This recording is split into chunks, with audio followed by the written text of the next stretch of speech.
ছোট্ট বন্ধুরা, learning English কামড়ে আজকে আমার বিষয় হলো ভার্ব। এই ভিডিও ক্লাসে আমরা ভার্ব সম্বন্ধে ধারণা অর্জন করব। প্রথমত, হোয়াট ইজ ভার্ব?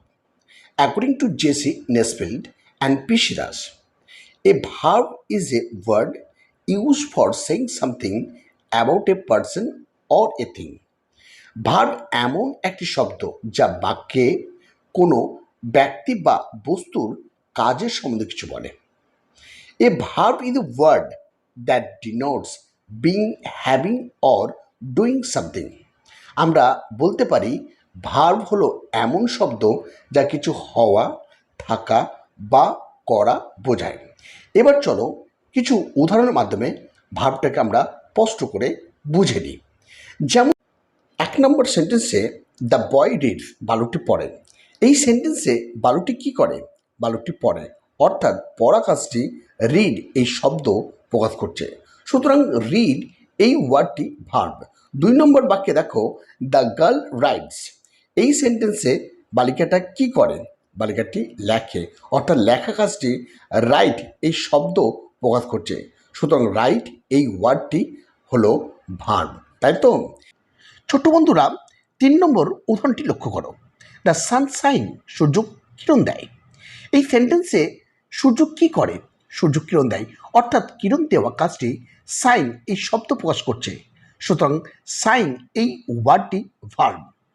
4 নম্বর উদাহরণ দেখো দ্য ট্রেন রানস, ট্রেনটি ছুটে চলে। এই সেন্টেন্সে রেলগাড়ি অর্থাৎ ট্রেনটি কি করে? রেলগাড়িটি ছুটে চলে, অর্থাৎ ছুটে চলে কাজটি রান এই শব্দ প্রকাশ করছে। অতএব রান এই ওয়ার্ডটি হলো ভার্ব, তাই তো? তাহলে এই সমস্ত উদাহরণগুলির মাধ্যমে আমরা ভার্বটাকে খুব সুস্পষ্টভাবে বুঝতে পারলাম।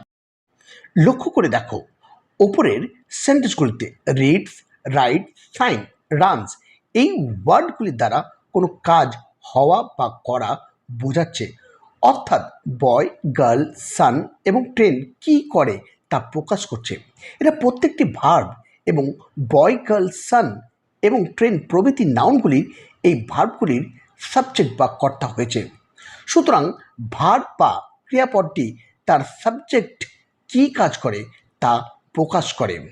আরও কিছু উদাহরণ দেওয়া হলো ভার্বটিকে ভালোভাবে বোঝার জন্যে। যেমন লক্ষ্য করো, নাম্বার 1 ডেয়ার মানে সাহস করা। নাম্বার 2 ডিস্ট্রয় মানে ধ্বংস করা। নাম্বার 3 ডুয়েল মানে বাস করা। নাম্বার 4 ইট মানে খাওয়া। নাম্বার 5 এনজয় মানে উপভোগ করা। নাম্বার 6 ফাইন্ড মানে খোঁজা। নাম্বার 7 ফেয়ার মানে ভয় করা। নাম্বার 8 ফরগিভ মানে ক্ষমা করা। নাম্বার 9 ফরসেক মানে পরিত্যাগ করা। নাম্বার 10 হ্যাং মানে ঝোলানো। নাম্বার 11 হ্যাভ মানে থাকা। নাম্বার 12 হিট মানে আঘাত করা। আশা করি তোমাদের ভিডিওটা ভালো লাগলো।